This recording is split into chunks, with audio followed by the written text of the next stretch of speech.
নিৎসে shed god is dead, তারপর সারা নিজেই মরে গেছে। কেন বলেছিল? অ্যাকচুয়ালি দেখ, আমার মতে Nietzsche thought that we have created the idea of God, স্বর্গ, নরক, বিকজ মানুষের মনের মধ্যে যেন একটা ভয় থাকে। মানুষ যেন ন্যায়পরায়ণতা, সততা, নীতিবোধ এসব থেকে দূরে সরে গিয়ে লোভ, লালসা, ঘৃণা, হিংসা এসবের বশীভূত না হয়ে পড়ে। কিন্তু আজকের দিনে তুই গোটা বিশ্ব জুড়ে যুদ্ধ, দাঙ্গা, মানুষের মন জুড়ে ঘৃণা, লোভ, লালসা এসবই দেখতে পাবি। এসব দেখেই হয়তো নিৎসে ভেবেছিল যে ভগবান হয়তো তার নিজের কাজ ঠিক করে করছে না, কিংবা ভগবান নেই, কিংবা ভগবান মারা গেছে।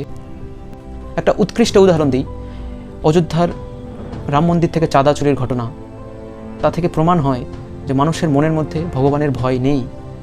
নিৎসেকেই প্রমাণ করে যে গড ইজ ডেড। আচ্ছা, तुमने we killed the god? Yeah, in a way.